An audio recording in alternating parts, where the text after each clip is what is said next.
زیادہ ثواب ہے. تو دوسرا سوال یہ ہے کہ سورۃ اخلاص کا حدیث شریف میں جیسے ہے کہ 3 بار پڑھنے سے قرآن پاک کا ثواب ملتا ہے, تو یہ دوسری طرف ہے کہ پورا قرآن پاک پڑھنے سے اس کا ثواب ملے گا, تو اس کے متعلق ذرا مدنی کو ارشاد فرما دیں. جی کیا فرمائیں گے, دیکھ کر پڑھنا یا سننا فضیلت؟ دیکھیں قرآن پاک دیکھ کر پڑھنا یہ زبانی پڑھنے سے افضل ہے. ٹھیک ہے کہ دیکھ کر پڑھنے میں جو ہے ہاتھ لگانا بھی ہے, چھونا بھی ہے, دیکھنا بھی ہے, اور یہ سب کام جو ہے یہ عبادت ہیں. صحیح. اور قرآن مجید سننا صحیح, یہ تلاوت کرنے سے افضل ہے. یعنی اگر کوئی قرآن مجید کی تلاوت کر رہا ہے اور وہ سن رہا ہے تو اس کا سننا یہ تلاوت کرنے سے افضل ہوگا. اور رہا تعلق دیکھ کر اور زبانی پڑھنے کا, تو قرآن پاک دیکھ کر پڑھنا افضل ہے. ٹھیک ہے, کیونکہ اس میں قرآن پاک کو چھوا بھی جاتا ہے, دیکھا بھی جاتا ہے, تو یہ سب عبادت والے کام ہیں. باقی جو حدیث پاک میں سورہ اخلاص کے بارے میں آیا ہے, صحیح حدیث میں بخاری شریف میں ہے کہ سورہ اخلاص جو ہے یہ ثلث قرآن ہے, یعنی قرآن کا تہائی ہے. صحیح. تو لہٰذا جس نے 3 مرتبہ سورہ اخلاص پڑھی تو قرآن عظیم کا ثواب ملنے کی اسے امید ہے. صحیح. لیکن ایک شخص جو ہے وہ پورا قرآن پاک خود تلاوت کرتا ہے, صحیح, اور ایک شخص جو ہے صرف 3 دفعہ سورہ اخلاص پڑھتا ہے, تو ان کا ثواب برابر نہیں ہوگا. صحیح. بلکہ جو پورا قرآن پاک پڑھ رہا ہے ہر حرف پہ اسے 10 نیکیاں مل رہی ہیں, اور دیگر اس کو جو ہے وہ ثواب مل رہا ہے.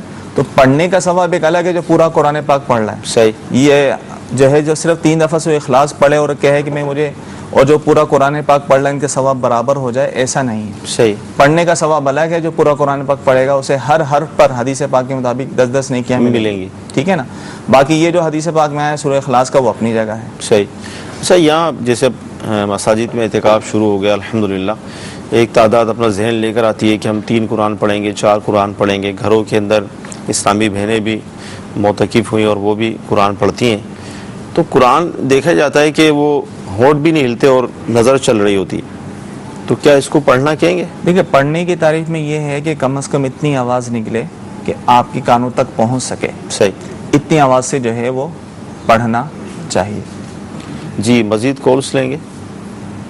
میرا نام عبداللطیف ہے, میں لاہور سے بات کر رہا ہوں. میرا ایک دوست ہے اسپین میں گوشت لینے جاتے ہیں, بڑا گائے کا, بکرے, تو وہ کہتے ہیں کہ تکبیر کے بغیر یہ گوشت ہے, کیا وہ اب کلمہ وغیرہ پڑھ کر پاک ہو جائے گا, یا کس طرح ہم وہ کھا سکتے ہیں یا نہیں؟ اس کا جواب بنا دیں.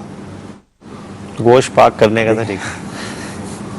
اب وہ کہہ بھی رہے ہیں کہ بغیر تکبیر کے, یعنی شرعی طریقے سے اسے ذبح نہیں کیا گیا یا مشینی ذبیحہ ہے, تو وہ گوشت کھانا تو جائز نہیں ہے. صحیح. اب بعد میں جو ہے اس گوشت پہ چاہے کتنے ہی کلمہ پڑھتے رہیں, کتنی تکبیرات پڑھتے رہیں, اب وہ گوشت حلال نہیں ہو سکتا. گوشت حلال جب ہی ہوتا ہے جب شرعی طریقے سے ہاتھ سے جو ہے اسے تکبیر کہہ کے جو ہے وہ ذبح کیا جائے.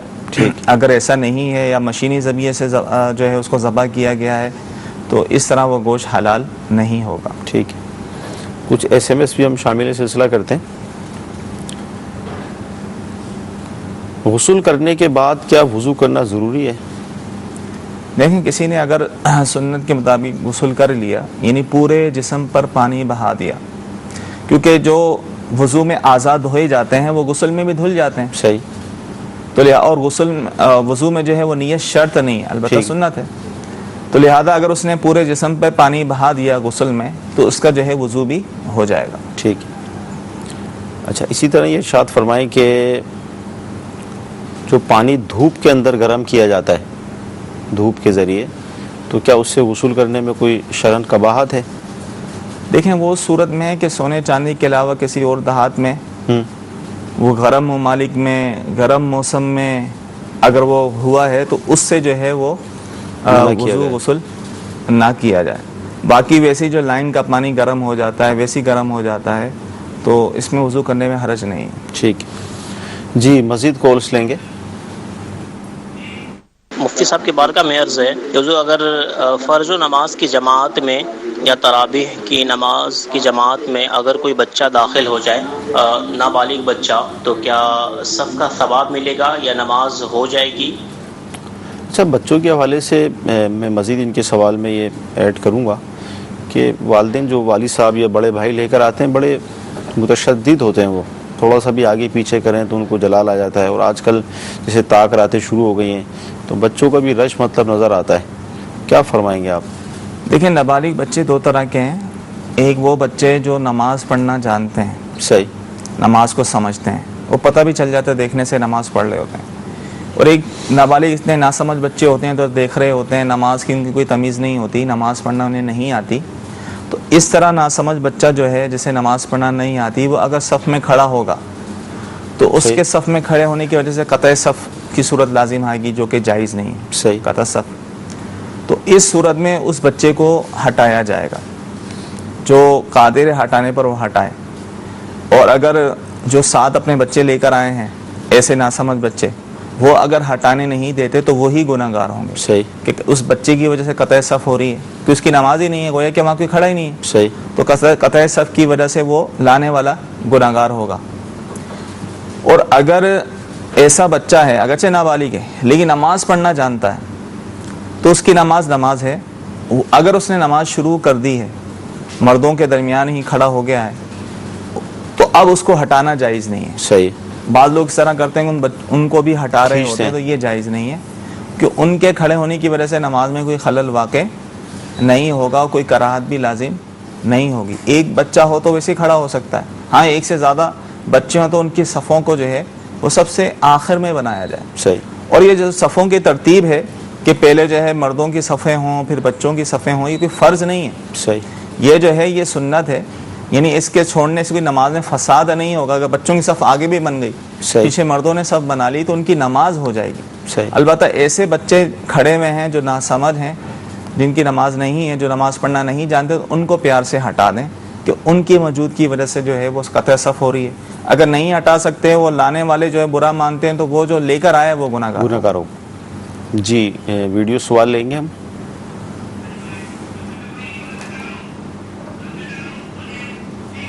مفتی صاحب, میرا ایک سوال ہے کہ آیا یہ زکوٰۃ کے پیسوں سے عمرے پہ بندہ جا سکتا ہے؟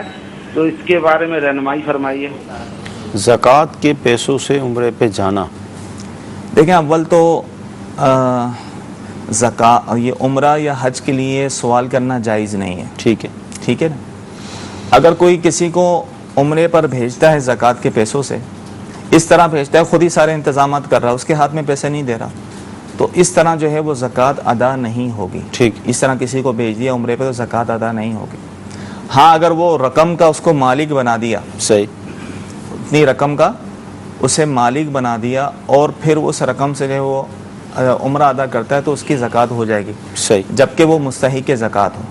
لیکن کسی ایک شخص کو اتنی رقم دینا بقدر نصاب, جو نصاب تقریباً 38,000 کم و بیش بن رہا ہے, تو اب عمرے کے لیے ظاہر ہے اس سے زیادہ ہی رقم چاہیے ہوتی ہے, تو کسی ایک شخص کو بقدر نصاب دینا, اتنی رقم دینا, یہ مکروہ ہے. لیکن اگر دے دیا تو ادا ہو جائے گا, جبکہ وہ شریف فقیر ہو. صحیح. ہاں اگر کوئی شخص ایسا ہے جو مدیون ہے, یعنی مقروض ہے, اس وجہ سے اس کو زیادہ دیا جا رہا ہے, تو اس میں حرج نہیں ہے. یا جس کے بال بچے جو ہے اہل و عیال کی تعداد زیادہ ہے, کہ اگر ان میں تقسیم کیا جائے کسی کو نصاب کے برابر نہ پہنچے, تو ان کو دینے میں حرج نہیں ہے. لیکن فقط کسی کو عمرے پہ بھیجنے کے لیے اتنی کثیر رقم دے دینا, یہ جو ہے مکروہ ہے. ٹھیک. جی مزید کالس لیں گے. اگر کسی آدمی کے پاس 1.5-2 لاکھ روپیہ اس نے رکھا ہو کہ میں نے اپنی مطلب مکان لینا ہے, اس کے پاس مکان نہ ہو, کیا اس پہ بھی زکوٰۃ ہوگی؟ جی ہاں, اس رقم پہ بھی زکوٰۃ ہوگی, جو اگرچہ انہوں نے اپنا مکان بنانے کے لیے, خریدنے کے لیے جمع کی ہوئی رقم, تو سال گزرنے پر جو ہے اس پر بھی زکوٰۃ. جب تک یہ مکان خرید نہیں لیتے اس وقت اس رقم پہ جو ہے سال بسال زکوٰۃ واجب ہوتی رہے. یعنی جو لوگ اپنی بچیوں کی شادیوں کے لیے رقم رکھتے ہیں, سونا رکھتے ہیں, زیورات رکھتے ہیں, اسی طرح یہ مکان کے حوالے سے لوگ جمع کرتے ہیں رقم, جی جی, تو اس طرح کے تمام مال پر زکوٰۃ ہوگی. زکوٰۃ بھی ہوگی, اور اگر اتنی رقم جمع ہو گئی, حج کے ایام آ گئے, تو حج بھی فرض ہو جائے. اللہ. جی مزید کالس. میں اب جدہ سے بات کر رہا ہوں, اور میرا یہ سوال ہے مفتی صاحب سے کہ اگر ہم رات کو کھانا وانا کھا کے سو جائیں اور صبح نماز کے لیے اٹھیں, تو کیا ہمارا روزہ ہو جائے گا, یا ہمیں اٹھ کے رات کو 3 بجے سحری کرنی پڑے گی؟ جی کیا فرماتے ہیں کہ دیکھیں سحری کا جو وقت ہے وہ آدھی رات سے شروع ہو جاتا ہے. صحیح. مگر سنت یہ ہے کہ رات کے آخری چھٹے حصے میں جو ہے وہ سحری کی جائے. مثال کے طور پہ جیسے شام 7 بجے غروب آفتاب ہو رہا ہے, یہ غروب آفتاب سے لے کر صبح صادق تک یہ رات کہلاتی ہے، اور غروب آفتاب ہو رہا ہے وہ 7 بجے اور صبح صادق ہو رہی ہے صبح 4 بجے، تو یہ تقریباً 9 گھنٹے بنتے ہیں۔ تو اب آدھی رات سے جو ہے سحری کا وقت شروع ہو جاتا ہے، 11:30 12 بجے اگر یہ سحری کر لیتے ہیں تو سحری کا وقت شروع ہو جاتا ہے۔ ٹھیک ہے، لیکن افضل یہی ہے، سنت یہی ہے کہ رات کے آخری حصے میں، چھٹے حصے میں جو آخری 1.5 گھنٹہ بنے گا، صحیح، یعنی 2:30 بجے کے بعد سے جو ہے وہ سحری کر لے۔ لیکن اگر یہ پہلے کر لیتے ہیں، صبح ان سے اٹھا نہیں جاتا، تو ان کے روزے میں کوئی فرق نہیں آئے گا، کیونکہ نیت ان کی ہے کہ میں نے کل کا روزہ رکھنا ہے، تو اس طرح ان کا روزہ ہو جائے گا۔ سیال کوٹ سے یہ 3 سوال آئے SMS کے ذریعے۔ اگر فجر کی نماز قضا ہو جائے تو سورج کے طلوع ہونے کے بعد کیا سنت بھی ادا کی جائے گی؟ دیکھیں، اگر سورج کے طلوع ہونے کے بعد زوال سے پہلے اسی دن کی اگر فجر کی نماز قضا کر رہے ہیں تو 7 سنتیں بھی پڑھیں اور فرض بھی پڑھیں۔ لیکن وہ سنتیں پڑھنا مطلب ضروری ہوگا یا آپشن ضروری نہیں ہوگا، یعنی مستحب ہے کہ 7 سنتوں کی بھی قضا کریں۔ ٹھیک ہے۔ ساتھ ان کا دوسرا سوال یہ ہے، یہ اسلامی بہن ہے، کہ اگر نماز پڑھتے ہوئے دوپٹہ اتر جائے تو نماز ہو جائے گی سر سے؟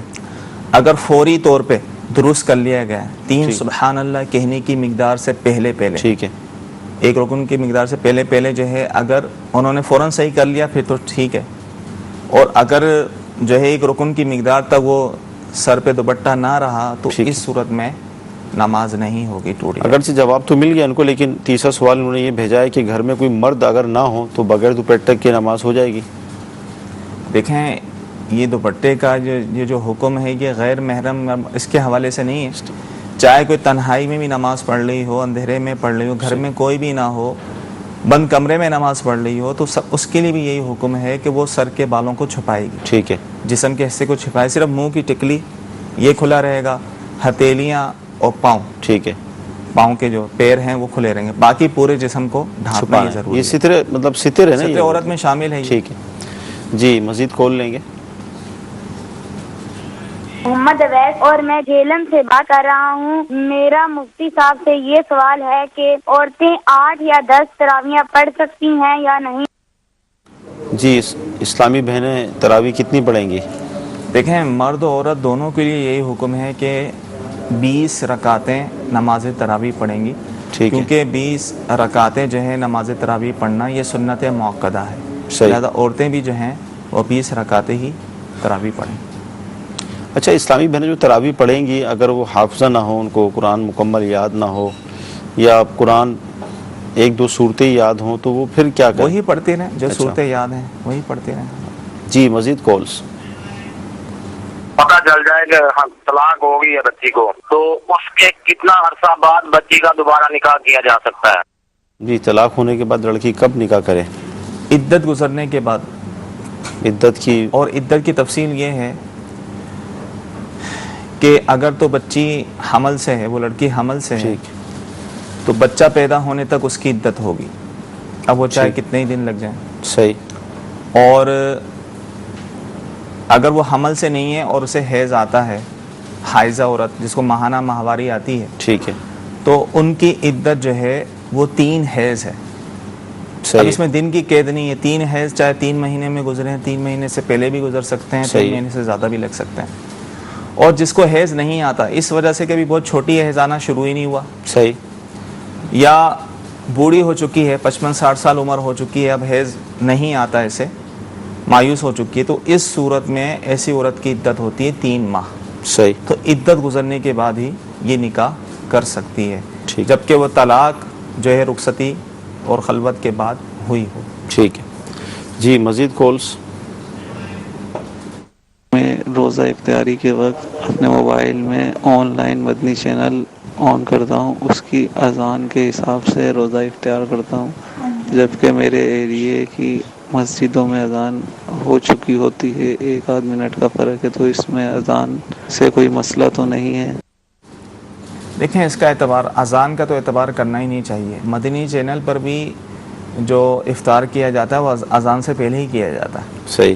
اصل وقت کا اعتبار ہے، آپ کی گھڑی صحیح ہے، آپ کو صحیح وقت معلوم ہے، تو آپ جو ہے اپنے شہر اپنے علاقے کے اعتبار سے ہی وقت پر ہی روزہ افطار کریں، صحیح، جو ہے اس کا اذان کا انتظار نہ کریں۔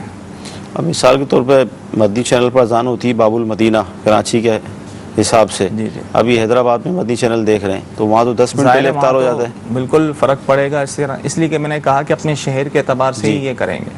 اگر باب المدینہ میں بھی ہیں پھر بھی اگر مدین چینل کے اعتبار سے اگر روزہ افطار کرتے ہیں تو روزہ تو ان کا درست ہو جائے گا، لیکن پھر بھی اعتبار اپنے وقت کا کریں، صحیح، کہ وقت صحیح معلوم کر لیں، گھڑی اپنی درست کر لیں، اس وقت پہ وقت ہو جائے تو اذان کا انتظار نہ کریں، روزہ افطار کر لیں۔ مدنی چینل کے ناظرین، جو اوقات صلات کے نقشے ملتے ہیں تو باب المدینہ کا جو نقشہ ہے جو دعوت اسلامی کا ارشادی ادارہ مکتب المدینہ شائع کرتا ہے، اس کے اندر باب المدینہ کے اطراف کے حوالے سے بھی مزید تفصیل موجود ہے کہ کچھ منٹ کا وہاں پر بھی ہمیں فرق کرنا پڑے گا، تو لہذا جس طرح مفتی صاحب نے ارشاد فرمایا کہ آپ فقط مدنی چینل کی ہونے والی اذان پر روزہ افطار کو نہ رکھیں، بلکہ اب جہاں آپ رہتے ہیں وہاں کے حساب سے اس کی ٹائمنگ کو دیکھ کے روزے کی پھر افطار کریں اور اذان کا انتظار نہ کریں، کیونکہ اذان روزے کے افطار کے لیے شرط نہیں ہے، وہ تو ظاہر اذان مغرب کے لیے دی جا رہی ہے۔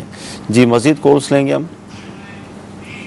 میں محمد عمران اتاری باب المدینہ کراچی سے بات کر رہا ہوں۔ مفتی صاحب کی بارگاہ میں میرا یہ سوال ہے کہ کوئی شخص اگر شرعی فقیر ہو، زکوٰۃ دیتا ہو تو لے کر پھر وہ اپنے والدین اور اہل و عیال پہ خرچ کرے تو کیا اس طرح اپنے ماں باپ پر خرچ کرنا جائز ہے؟ اور شرعی فقیر کی حیثیت بھی اور تعریف بھی بیان فرماتے ہیں۔ السلام علیکم ورحمۃ اللہ وبرکاتہ۔ وعلیکم السلام ورحمۃ اللہ وبرکاتہ۔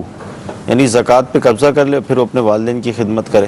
دیکھیں شرعی فقیر اسے کہتے ہیں جس کے پاس نہ سونا ہو نصاب کے برابر، نہ چاندی ہو، نہ ضرورت سے زائد کوئی رقم ہو، نہ اتنی مالیت کا 52.5 تولہ چاندی کی مالیت کا ضرورت سے زائد کوئی سامان ہو، یا ہو تو صحیح لیکن وہ خود اتنا مقروض ہے کہ قرضہ اس کا بہت زیادہ ہے، تو یہ شرعی فقیر کہلاتا ہے۔ صحیح۔ تو شرعی فقیر جسے زکوٰۃ دینا جائز ہے، اگر اس کو زکوٰۃ دی جائے تو زکوٰۃ تو ادا ہو جاتی ہے۔ صحیح۔ اب وہ شرعی فقیر اپنے والدین کو دے، جس کو بھی دے، تو یہ بالکل جائز ہے، اس میں کوئی حرج نہیں ہے، کیوں اب وہ زکوٰۃ نہیں کہلائے گی نا، زکوٰۃ تو شرعی فقیر کو دینے سے ادا ہو گئی، اب شرعی فقیر جہاں چاہے جس کو دینا چاہے دے سکتا ہے۔ صحیح۔ ایسے میں شامل کریں گے اگر کوئی ہماری اسلامی بہن پریگننٹ ہوں اور 5 ماہ ہو گئے تو ڈاکٹر تو منع کرتے ہیں روزہ رکھنے سے، تو اب یہ کیا کریں، روزہ چھوڑ دیں؟ دیکھیں عام طور پہ بھی نقصان دہ نہیں ہوتی صورتحال، خود رکھ کے دیکھ لیں، تجربہ کر لیں، اگر روزہ رکھنے کی وجہ سے واقعی ایسی کمزوری ہے، اپنے یا بچے کی جان کا صحیح اندیشہ ہو، تو اس صورت میں روزہ چھوڑنے کی اجازت ہوگی، بعد میں قضا کرنی ہوگی۔ ٹھیک ہے۔ مزید ایسے میں سے فرض اور سنت نماز میں کیا پڑھنا چاہیے پلیز بتائیے۔ سوال واضح نہیں۔ فرض نماز میں اور سنت نماز میں کیا پڑھیں؟ قرات کے حوالے سے شاید ہوگا۔ دیکھیں قرات کے حوالے سے کر رہے ہیں کہ جو صورتیں یاد ہیں وہ پڑھیں۔ صحیح۔ فرضوں کی پہلی دوسری رکعت میں تو سورت الحمد شریف کے بعد سورت کا ملانا واجب ہوتا ہے، تیسری چوتھی رکعت میں سورت نہیں ملائی جاتی، اور جو سنت نماز ہوتی ہے اس کی ہر رکعت میں، چاروں رکعتوں میں جو ہے وہ الحمد شریف کے ساتھ سورت کا ملانا واجب ہوتا ہے۔ ٹھیک جی، مزید کالز۔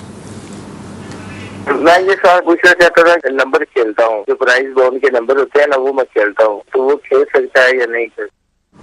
پرائز بونڈ کے نمبرز کھیلتے ہیں جی، یہ وہی صورتیں ہیں، جوئے والی صورت ہے، اور یہ کھیلنا جائز نہیں ہے، کیونکہ وہ نمبر سے کھیلتے ہیں، انعام نکل آئے تو ٹھیک ہے، ورنہ پیسے ان کے ضائع ہو جاتے ہیں، تو یہ کھیلنا جائز نہیں ہے، چاہے وہ رمضان ہو یا رمضان کے علاوہ ہو۔ رمضان کے علاوہ بھی گناہ ہے، یہ رمضان میں کریں گے تو اور زیادہ گناہ ہوگا۔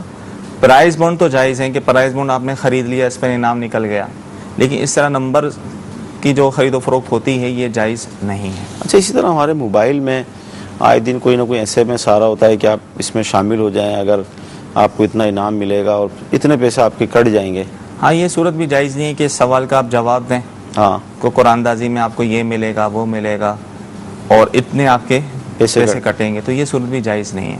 مدنی چینل کے ناظرین، ہمارے معاشرے میں ایسی کئی صورتیں ہیں، اور ابھی اہل سنت نے کتاب غیبت کی تباہ کاریوں میں 6 صورتیں ایسی بیان کی ہیں کہ جو ہمارے معاشرے میں رائج ہیں، اور وہ 6 کی 6 صورتیں جوئے کی ہیں، تو لہذا جوا جو مروج ہے، جو مشہور ہے، صرف وہی جوا نہیں ہوتا، اس کے علاوہ بھی صورتیں ہیں، یعنی بڑے کہتے ہیں نا خوبصورت انداز کے اندر وہ اس کو شامل کر لیا گیا ہے، اور ایک تعداد ہے کہ جو موبائلز کے ذریعے یا دیگر ایسی جو صورتیں ہیں بیان کی گئی ہیں وہ جوئے کے اندر مبتلا ہو جاتے ہیں۔ اللہ تعالیٰ محفوظ فرمائے۔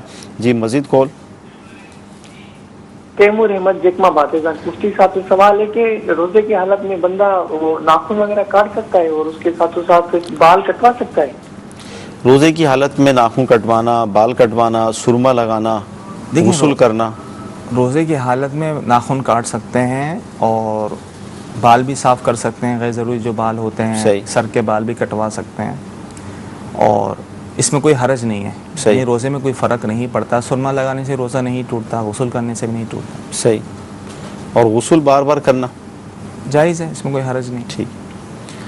اچھا، اسلامی بہنیں جو اعتکاف میں ہیں وہ سوال یہ پوچھ رہی ہیں کہ جو بچوں کے ابو ہیں وہ شہر سے باہر ڈیوٹی کرتے ہیں، تو کیا بچوں کے جو ابو ہیں ان سے فون پر بات کر سکتی ہیں اعتکاف کی صورت میں؟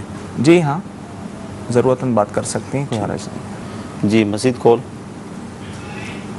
میرا نام زبیر خان ہے۔ میرا یہ سوال ہے کہ میرے پاس گاڑی تھی، میں نے وہ بیچی ہے، اس کے پیسے مجھے جو ہے وہ 8 مہینے بعد ملنے، تو کیا اس کی زکوٰۃ میں اب دینے کا حقدار ہوں یا 8 مہینے بعد؟ جی زکوٰۃ کب دیں گے؟ اصل تو یہ ہے کہ جب وہ رقم مل جائے جب زکوٰۃ دیں گے۔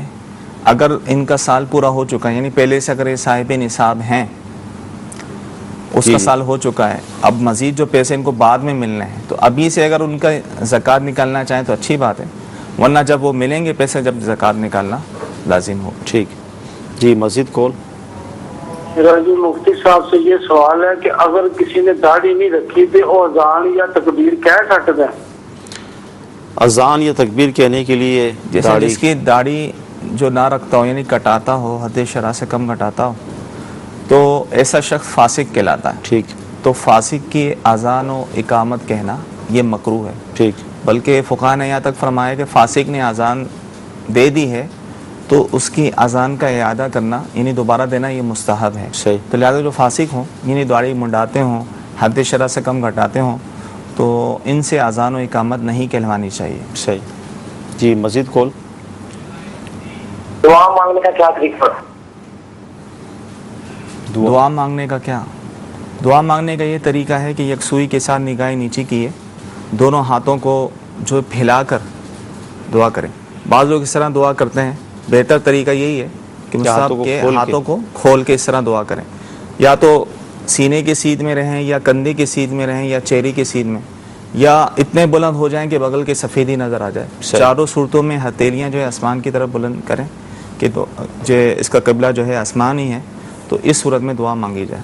اچھا، بعض اوقات یہ وسوسہ آتا ہے، یار اتنے عرصے سے دعا مانگ رہے ہیں، دعا قبول ہی نہیں ہوتی، تو مطلب بزن سے ہو جاتے ہیں، تو مطلب دعا دیکھیں، دعا کی قبولیت کا نہ ہونا، اس میں بھی کئی حکمتیں ہوتی ہیں۔ ٹھیک۔ اور بعض اوقات ان لوگوں کی دعائیں قبول نہیں ہوتی جو جلدی مچاتے ہیں کہ آپ ابھی دعا کی تھی، دعا قبول نہیں ہو رہی، تو جلدی مچانے سے بھی دعا قبول نہیں ہوتی۔ اور بھی اس کی کئی حکمتیں ہو سکتی ہیں، بلکہ بعض میں یہ آئے کہ یا تو اس کا وہ کام ہو جاتا ہے، صحیح، یا اس کے گناہ معاف ہوتے ہیں، صحیح، اس کی وجہ سے، یا بروز قیامت اس کو اس کا اجر ملے گا، صحیح۔ اور جب بروز قیامت جب وہ دیکھے گا کہ جو دنیا میں میری دعا قبول نہیں ہوئی تھی اس کا اجر مجھے آخرت میں مل رہا ہے، تو یہ تمنا کرے گا کاش میری دنیا میں کوئی دعا قبول ہی نہ ہوئی ہوتی۔ تو کئی حکمتیں ہوتی ہیں، بلکہ یہ بھی آیا ہے روایتوں میں کہ بعضوں کو لوگ دعا کرتے ہیں تو حضرت جبریل علیہ السلام عرض کرتے ہیں کہ یا باری تعالیٰ تیرا بندہ تجھ سے مانگ رہا ہے، تو اللہ تعالیٰ فرماتا ہے کہ اس کو نہ دے، صحیح، ابھی نہ دے، کیونکہ اس کی آواز مجھے پسند ہے۔ سبحان اللہ۔ اور بعضوں میں فرماتے ہیں کہ اس کو دے دے کہ مجھے اس کی آواز پسند نہیں ہے۔ تو کئی اس میں حکمتیں ہو سکتی ہیں۔ اور بعض اوقات ایسا بھی ہوتا ہے کہ بندہ دعا مانگتا ہے، اس دعا کی برکت سے اس پر جو مصیبت آنی ہوتی ہے وہ ٹل جاتی ہے۔ اس کو کیا پتا میں ابھی دعا مانگ رہا ہوں کہ میری نوکری لگ جائے یا فلاں کام ہو جائے، دعا مانگ کے اس نے مسجد سے باہر نکلنا تھا تو اس کا ایک سخت ایکسیڈنٹ ہونے والا تھا، لیکن اس کی دعا کی برکت سے اس کی وہ مصیبت ٹل گئی، لیکن یہ بندہ نہیں جانتا۔ تو اس لیے اللہ کی رضا پر راضی رہنا چاہیے، دعا مانگتے ہی رہنا چاہیے۔ مدنی چل کے ناظرین، دعا مانگنا خود ایک عبادت ہے اور اس پر ثواب ملتا ہے، تو لہذا بندے کا کام ہے کہ اپنے رب سے مانگتا رہے، اس کی بارگاہ میں التجا کرتا رہے، اور ہمارے حق میں کیا بہتر ہے یہ اللہ تعالیٰ بہتر جانتا ہے، تو لہذا ہمارا کام مانگنا ہے، ہم مانگتے رہیں، جب ہمارے حق میں بہتر ہوگا وہ ہمیں عطا فرما دے گا۔ اور رمضان کا یہ مہینہ دعاؤں کی قبولیت کا مہینہ، مانگنے کا مہینہ، تو رمضان میں تو جتنا ہو اپنے لیے آقا علیہ الصلوۃ والسلام کی امت کے لیے خوب دعائیں مانگیں، انشاءاللہ تعالیٰ بے شمار برکتیں نصیب ہوں گی۔ جی مزید کال۔ میرا مفتی صاحب سے سوال ہے کہ جیسے بچوں کی امی نے قسم اٹھا لی تھی کہ میں فلانی چیز یہ کروں گی غصے میں آ کر، تو انہوں نے وہ قسم پوری نہیں کری، تو ان کا کچھ توڑ بتا دیں۔ جی قسم کا کفارہ کیا ہوگا توڑ دی تو؟ قسم توڑ دی ہے جی دیکھیں، اگر کوئی قسم کھائی تھی یہ کام نہیں کروں گی اور کام کر لیا ہے جی تو قسم توڑنے کا کفارہ یہ ہے کہ 10 مسکینوں کو 2 وقت کا کھانا کھلایا جائے۔ صحیح۔ جو 10 مسکینوں کو 2 وقت کا کھانا کھلایا جائے، ان کو کپڑے پہنائے جائیں۔ صحیح۔ رقم بھی دے سکتے ہیں، 10 فطری کی رقم 10 مسکینوں کو دے دیں۔ جیسے پاکستان میں جو فطری کی رقم گندم کے اعتبار سے مقرر کی گئی ہے وہ 100 روپے ہے۔ صحیح۔ تو اس طرح 100 روپے کر کے 10 لوگوں کو دے دیں گے۔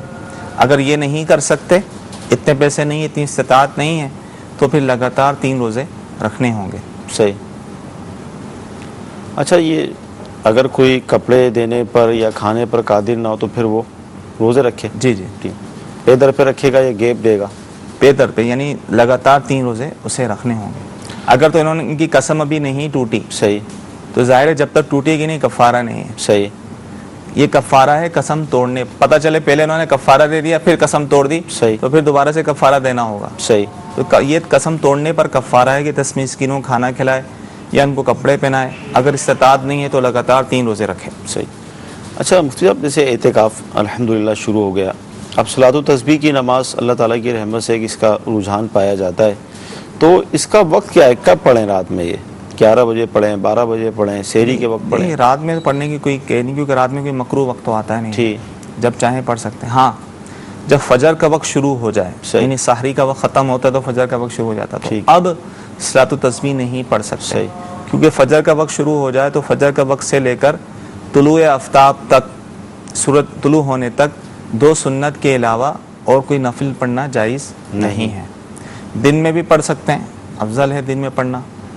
ہاں البتہ زوال، ظہر کے وقت سے پہلے جو زوال کا ٹائم ہوتا ہے، صحیح، تو اس میں نہ پڑھی جائے، اس میں کوئی نماز پڑھنا جائز نہیں ہوتا۔ اسی طرح سورج غروب ہونے کا وقت جو ہے عصر کی نماز کے بعد نہیں پڑھ سکتے، تو جن اوقات میں نفل نہیں پڑھ سکتے ان اوقات میں نہ پڑھیں۔ رات میں کوئی ایسا مسئلہ نہیں ہے، رات میں جس وقت چاہیں پڑھ سکتے ہیں، سحری کا وقت ختم ہونے سے پہلے پہلے۔ اچھا، صلاۃ و تسبیح کی جو نماز ہے، اس کی جو فضیلت ہے، یعنی 8 اس کے فضائل بیان کیے جاتے ہیں کہ چھوٹے بڑے، ظاہری باطنی، صغیرہ کبیرہ، اللہ تعالیٰ یہ گناہ معاف فرما دیتا ہے، تو یہ نماز پڑھنے کے بعد بندہ فارغ ہو جاتا ہے؟ دیکھیں اس کی اس طرح نمازیں کے بھی جو احادیث میں ذکر ہوتا ہے نا کہ اتنے گناہ معاف ہو جاتے ہیں، یہ ہو جاتا ہے، اس گناہ سے مراد صغیرہ گناہ ہوتا ہے۔ ٹھیک ہے۔ باقی جو کبیرہ گناہ ہیں وہ سب توبہ سے ہی معاف ہوں گے، اور جو اس کے تقاضے ہیں وہ پورے کرنے کے بعد ہی معاف ہوں گے، تو یہاں جو مراد ہوتی ہے اس سے صغیرہ گناہ معاف ہوتا ہے۔ ٹھیک۔ اور بڑی فضیلت ہے اس نماز کی، اور روایت میں آتا ہے کہ کم از کم زندگی میں 1 مرتبہ، ورنہ سال میں 1 مرتبہ، ورنہ مہینے میں 1 مرتبہ، ہفتے میں 1 دفعہ، جس سے بن پڑے تو روزانہ اس کو ادا کرے۔ تو الحمدللہ رمضان کی مبارک راتیں ہیں، جن کو سہولت ہے، جن کے پاس وقت ہے، ایک عادت ایسی ہوتی ہے کہ ان کی چھٹیاں ہوتی ہیں رمضان شریف میں، تو دن کے اوقات میں جو مکروہ اوقات ہیں نماز کے، اس کے علاوہ روزانہ یہ نماز ادا کریں، ورنہ طاق راتوں میں ادا کریں۔ جیسے رات جو گزری یہ طاق رات تھی، اور الحمدللہ عز و جل کئی مساجد کے اندر یہ نمازیں ادا کی گئیں، تو عرض ہے کہ جتنا ہو سکے لوٹ لیں، کہ نفل کا ثواب فرض کے برابر ہے، اور فرض کا ثواب 70 گنا زیادہ ہے۔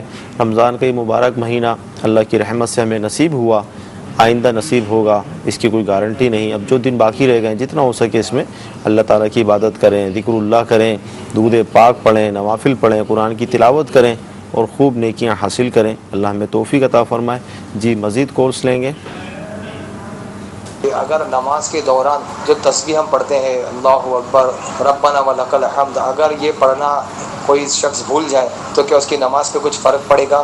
جی دیکھیں تکبیر تحریمہ تو نماز کے فرائض میں سے بھی ہے، اس کے علاوہ جو تکبیرات ہیں، یعنی رکوع سجود کی تکبیرات ہیں، تو یہ پڑھنا، یہ کہنا سنت ہے، ٹھیک ہے، لیکن اگر کوئی بھول گیا، کسی نے نہیں کہا، تو اس صورت میں اس کی نماز ہو جائے گی۔ لیکن نماز کا جو اپنا ایک حسن ہے، جیسے سنت تو ترک ہو ہی جائے گی۔ جی جی، یہ نہیں کہنا چاہ رہے ہیں کہ بھول گئے تو ظاہر کوئی سجدہ سہو کی بھی حاجت نہیں ہے، سنت چھوٹی ہے، ظاہر آپ جان بوجھ کے تو اس کو نہیں چھوڑیں گے، صحیح، سنت کو۔ پتہ چل کے ناظرین، نماز اللہ تبارک و تعالیٰ کی بہت پیاری عبادت ہے، لیکن اس کے احکام بھی ہیں، اب احکام سیکھنے کے حوالے سے جو حالت ہے وہ ہمارے سامنے ہے، تو کوشش کر کے نماز کے احکام کتاب جو ہے امیر اہل سنت کی، اس کو حاصل کر لیجئے، اس کا مطالعہ کیجئے، انشاءاللہ تعالیٰ بہت آپ کے علم میں اضافہ ہوگا۔ جی مزید کالز؟ متین، میں گوجرا سے بات کر رہا ہوں۔ میرا سوال یہ ہے کہ جن کے دانتوں سے خون آتا ہو کہ ان کے لیے روزے کا کیا حکم ہے، اور میرا دوسرا سوال یہ ہے کہ جن کا وضو نہ رہتا ہو تو ان کے لیے تراویح کا کیا حکم ہے؟ جی معذور شرعی اگر ہو جائے۔ دیکھیں، جن کی دانتوں سے خون آتا ہو تو وہ بھی روزہ رکھیں گے۔ صحیح، کہ دانتوں سے مسوڑوں سے خون آنے سے جو ہے وہ روزہ نہیں ٹوٹتا۔ صحیح، روزہ اسی صورت میں ٹوٹتا ہے کہ جب وہ خون اندر چلا جائے، حلق میں چلا جائے، اور اگر حلق میں چلا گیا اس کا مزہ محسوس ہوا تو مطلقاً روزہ ٹوٹ جائے گا۔ ٹھیک ہے نا؟ اور اگر حلق میں مزہ محسوس نہ ہوا، حلق میں چلا گیا مزہ محسوس نہ ہوا، صحیح، لیکن تھوک میں خون جو ہے وہ غالب ہے، صحیح، تھوک جو ہے سرخ ہو چکا ہے، تو اس صورت میں روزہ ٹوٹ جائے گا۔ اگر تھوک سرخ نہیں ہے بلکہ وہ کم ہے، یعنی زرد ہے یا بھی سفیدی ہے، تو اس کا مطلب ہے کہ تھوک غالب ہے، صحیح، تو اس سے روزہ نہیں ٹوٹے گا۔ لیکن اگر حلق میں خون کا مزہ محسوس ہو گیا، چاہے تھوک غالب ہو یا خون غالب ہو، باہر صورت جو ہے اس سے روزہ ٹوٹ جائے گا۔ تو لہذا احتیاط کرتے ہوئے وہ روزہ رکھ سکتے ہیں، اس میں کوئی مسئلہ نہیں ہے۔ اور انہوں نے ایک دوسرا پہلو پوچھا تھا، یہ یعنی وضو قائم نہیں رہتا تو تراویح کا کیا کریں؟ وضو قائم نہیں رہتا تو تراویح تو انہوں نے پڑھنی ہے۔ اب جماعت سے پڑھنا ان کے لیے دشوار ہے تو ٹھیک ہے، اپنے طور پہ علیحدہ پڑھ لیں۔ بار بار وضو ٹوٹ جائے تو ہر دفعہ وضو کر کے جو ہے اس کا وقت تو جو ہے سحری تک تو رہتا ہی ہے، یعنی نماز فجر تک اس کا وقت رہتا ہے، تو اس طرح جو ہے وہ ان کو اجازت ہوگی، ٹھیک ہے جماعت سے ان کے لیے پڑھنا دشواری ہے تو اپنے طور پہ تنہا پڑھ لیں۔ صحیح، اس طرح وضو کرتے کرتے، ہاں معذور شرعی والی اگر تعریف ثابت آ جائے، صحیح، یعنی پورا وقت ایسا ہو کہ ان کو اتنی بھی مہلت نہ ملے کہ وضو کر کے اس وقت کی فرض نماز پڑھ سکیں۔ اب عشاء کی نماز پڑھنی، عشاء کا وقت تو بہت طویل ہوتا ہے، صحیح، عشاء سے لے کے فجر تک انہیں اتنا بھی وقت نہیں مل رہا ہے کہ وضو کر کے 4 فرض پڑھ لیں۔ صحیح، جیسے ہی کرتے ہیں وضو یا نماز پڑھنے لگتے ہیں وضو ٹوٹ جاتا ہے، تو ایسی صورت میں یہ معذور شرعی معذور کہلائیں گے۔ اس صورت میں یہ وضو کر کے نمازیں پڑھ لیں، ان کا اس وجہ سے وضو نہیں ٹوٹے گا۔ لیکن اگر ایسا نہیں ہے، 2-3 کوشش کے بعد جو ہے وہ کامیاب ہو جاتے ہیں نماز پڑھنے پر، تو انہیں ہر دفعہ وضو ہی کرنا ہوگا۔ اب مثال کے طور پہ عشاء کا جو وضو ہے، عشاء کا جو وقت ہے وہ تقریباً 5 گھنٹے، تو یہ کتنا انتظار کریں گے اس چیز کے لیے؟ آخری وقت تک اس کا انتظار کریں گے۔ جی جی مزید کون؟ میرا مفتی صاحب سے سوال ہے کہ کیا نماز میں ہم 3 دفعہ سبحان ربی العظیم کہتے ہیں، 3 سے زیادہ دفعہ بھی کہہ سکتے ہیں؟ جی جو تسبیحات ہیں رکوع سجود کی، زیادہ دفعہ کہہ سکتے ہیں، بلکہ مستحب ہے 5 دفعہ کہیں، 7 دفعہ کہیں، کہہ سکتے ہیں۔ جی مزید کون؟ مفتی صاحب کے بارگاہ میں سوال عرض ہے کہ مسجد کو زکوٰۃ نہیں دے سکتے براہ راست، تو اس میں شرعی حیلہ کرنا ہوتا ہے، تو مفتی صاحب کی بارگاہ میں عرض ہے کہ شرعی حیلہ کیا ہے اور اس کی شرعی حیثیت کیا ہے؟ جی شرعی حیلہ اور حیثیت، لیکن شرعی حیلہ جو ہے ضرورت کے وقت کیا جاتا ہے۔